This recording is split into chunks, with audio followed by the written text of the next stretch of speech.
Kyle, Steve, Salim, Gabe, Steiny, Gambles, Chaffee, and Cousin Jay are who make up Nelk today. But do you know who the 4 original members who started Nelk are? Welcome to What's the Topic, and today we're going to be telling you 10 things you didn't know about the Nelk Boys.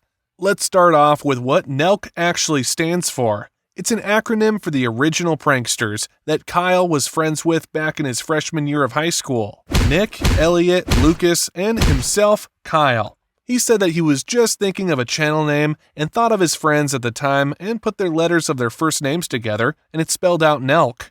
Nick and Elliot didn't last too long, but Lucas did for a while. Lucas and Kyle met Jesse around 30K subscribers, and they collabed.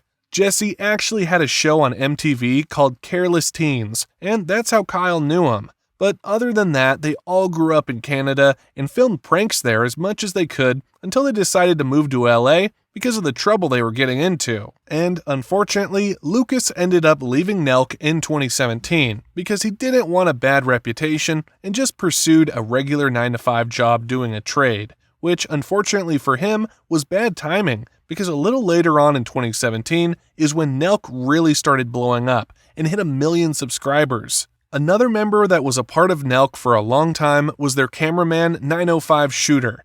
Kyle met him in high school and asked him to film for them and edit as well, which he did until 2019 when he was fired. At first, Kyle said that it was for creepy behavior because multiple women came forward with stories of unwanted and unsolicited videos from him. But a couple of years later, Kyle revealed that it wasn't just this and that it was also his work ethic.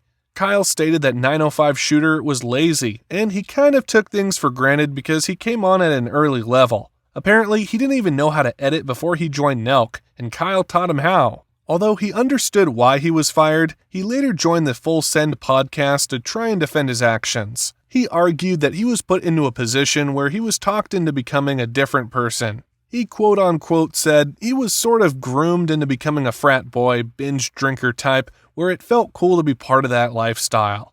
So as a result of these changes and more appearances in front of the camera rather than behind it, he began to lose his passion, which resulted in a lack of responsibility. He also lost the Nelk crew $10,000 worth of cameras, which, according to Kyle, he didn't even apologize for.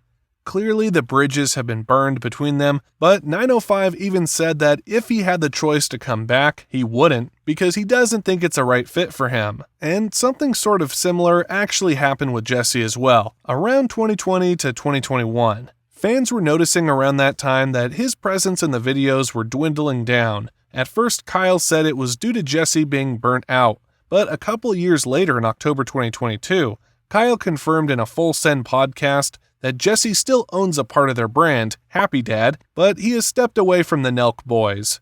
Kyle said that it was clear to him that Jesse wasn't happy being involved in Nelk, especially since Jesse has been sober and quit the party scene. So they started talking about things, and Jesse said that he wanted to officially exit, so they agreed on a number and he got a fat check. Speaking of fat checks, I bet you didn't know how much Nelk actually makes from their businesses. So back in January 2022, they launched an NFT named Full Send MetaCard, and it sold in under 10 minutes, making them $23 million.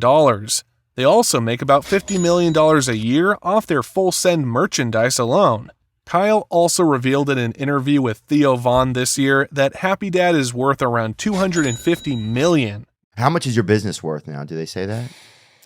I think Happy Dad alone this year will be worth $250 million. Wow. Valuation. Now, I know what you're thinking. Well, how much do they make off of YouTube? And the answer is nothing. Back in 2020, the Nelk Boys channel got demonetized because of a series of events where the team encouraged their followers to ignore pandemic health safety protocols. Thousands of partiers making no attempt to socially distant, all packed together at a party that was organized by a group of YouTube pranksters. They call themselves the Nelk Boys. They received a temporary ban as well, with the warning that further material like that would result in them getting a permanent ban. So now they just upload for their fans to enjoy and to also promote Happy Dad and their Full Send merch. Speaking of them almost getting permanently banned, a member of Nelk's personal YouTube channel was actually permanently banned. And if you're a fan of Nelk, then you already know who I'm talking about. It's Steve Will Do It. On August 1st, 2022, Steve Will Do It was permanently banned due to him supposedly violating their guidelines multiple times. Steve reached out to YouTube to figure out why he was banned, and they actually responded on Twitter saying he should have received an email about the ban and how to get it resolved. Steve shared a screenshot of the email, which stated that he had severe or repeated violations of YouTube's community guidelines. The email didn't give any specific information about the ban, so it's still unclear what Steve's violations were. It's possible it was the result of his new most recent prank vid that he posted on the platform. But don't worry, even though he's no longer on YouTube, he uploads regularly on Rumble and has been for the past year. Now, let's rewind a little bit and discuss how Nelk even rose to fame. So what really blew them up was basically one single video they uploaded in 2015 titled Coke Prank on Cops, which I'm pretty sure many of you have seen because it has 50 million views. Basically, what they do in the video is go up to strangers on Venice Beach and ask them if they want some Coke, but it was really just Coca-Cola. And after asking a lot of people, eventually the cops were called on them. They got pulled over, and when the cops searched their vehicle, they saw a bunch of Coca-Cola cans hiding in the trunk under a blanket, and they burst into laughter. But this isn't the first time that they've gotten the cops called on them. It's been confirmed that Kyle, Jesse, Steve, Salim, and Gabe have been arrested before. Although there's no way of telling how many times they've each been arrested, my guess is that adding up all their arrests together would be at least between 10 to 15 times. Bet you didn't know that. But despite the times they've been arrested and the backlash they've faced from YouTube, they're still very much liked. So much so that they actually had an interview with President Donald Trump on their Full Send podcast on March 9th, 2022. The podcast gained 5 million views in less than 24 hours, but it was removed shortly after by YouTube.